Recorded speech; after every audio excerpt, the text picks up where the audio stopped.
26 декабря правительство приняло решение о присуждении 25 премий в области культуры.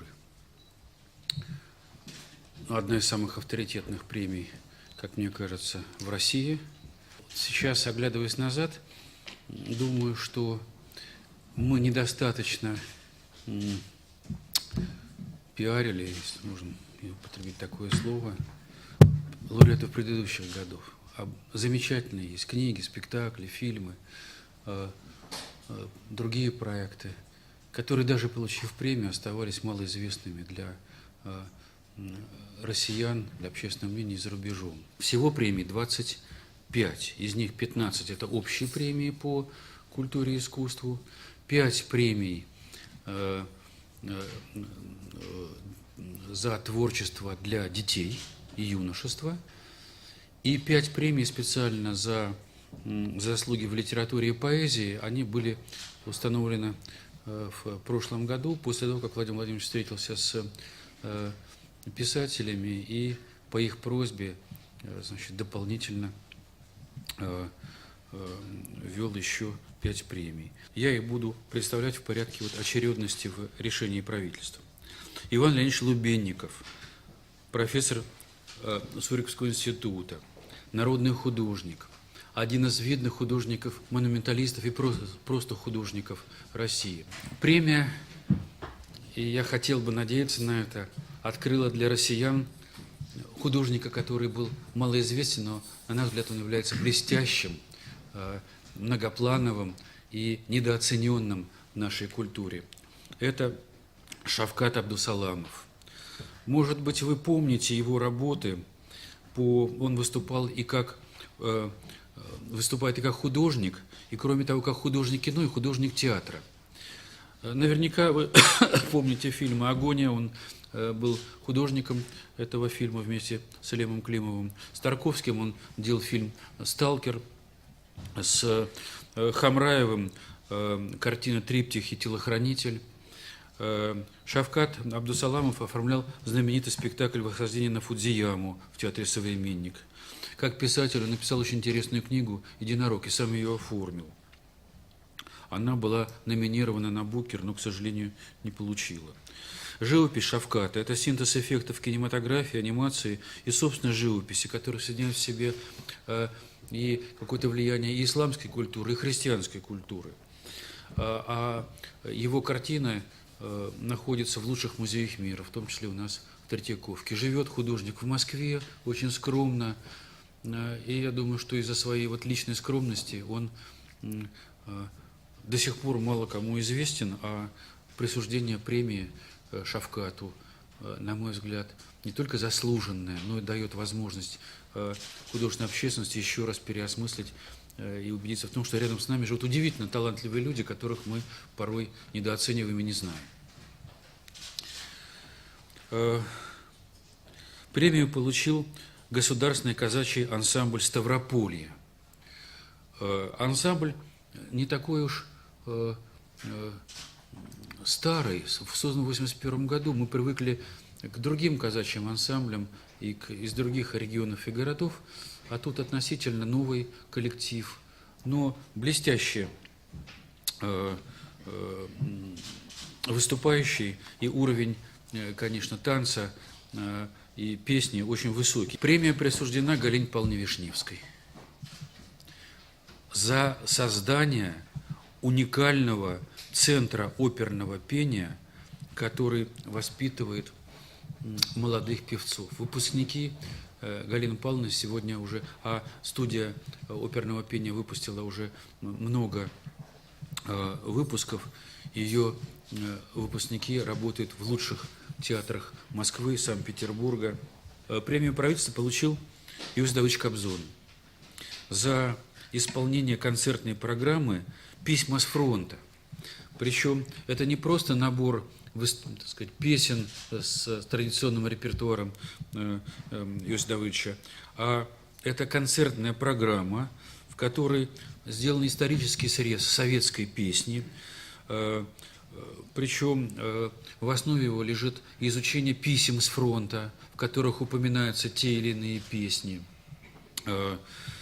Ну и это своего рода и памятник и песенному искусству военных лет или послевоенных лет, но песен, посвященных победе.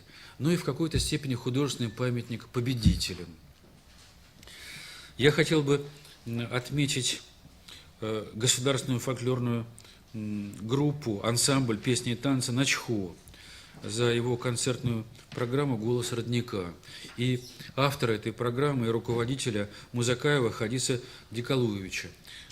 Хадис Дикалуевич мой коллега, он министр культуры Чеченской Республики. И параллельно он создал и руководит этим ансамблем. Ансамбль замечательный, он основан на лучших традициях танцевального и художественного творчества чеченского народа. Отдельные премии награждены Марк Захаров, Олег Лужков, Александра Захарова, Сергей Степанченко и Антон Шагин за спектакль «Пер Гюнд» в Ленкоме. «Пер Гюнд» поставлен в лучших традициях, ленкомовских традициях последних 3 десятилетий.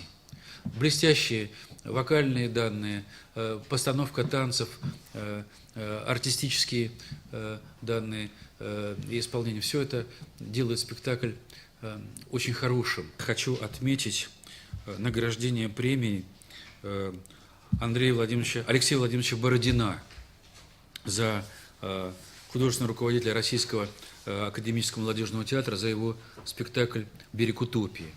Я не сомневаюсь, что вы его посмотрели. Это спектакль длинный по, сказать, часам постановки, но это уникальный спектакль о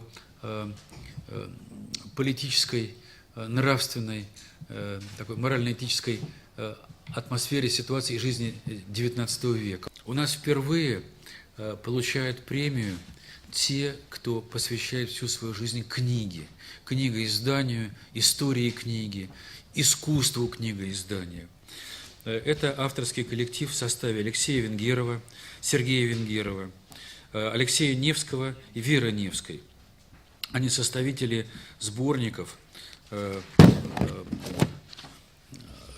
содержащим цикл очерков об истории России XIX-XX века в некотором царстве и библиохроника. Хочу выделить премию, которую получил Борис Яковлевич Шейфман за свои 3 блестящих спектакля. Это трилогия «Иное пространство слова», а короче это балеты Бориса Яковлевича Анны Каренина «Чайка» и «Онегин». Вместе с Борисом Яковлевичем премию разделили Мария Абашова, Олег Габышев, Анастасия Ситникова и Дмитрий Фишер, артисты балета.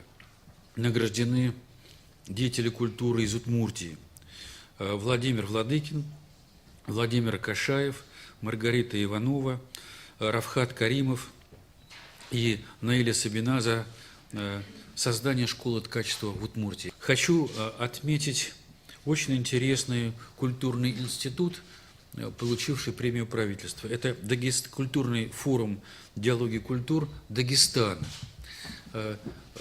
Премию получают Магомед Салам Магомедов, Гамзат Гамзатов, Амри Шахисаидов, Хизри Шахисаидова, Салам Хавчаев.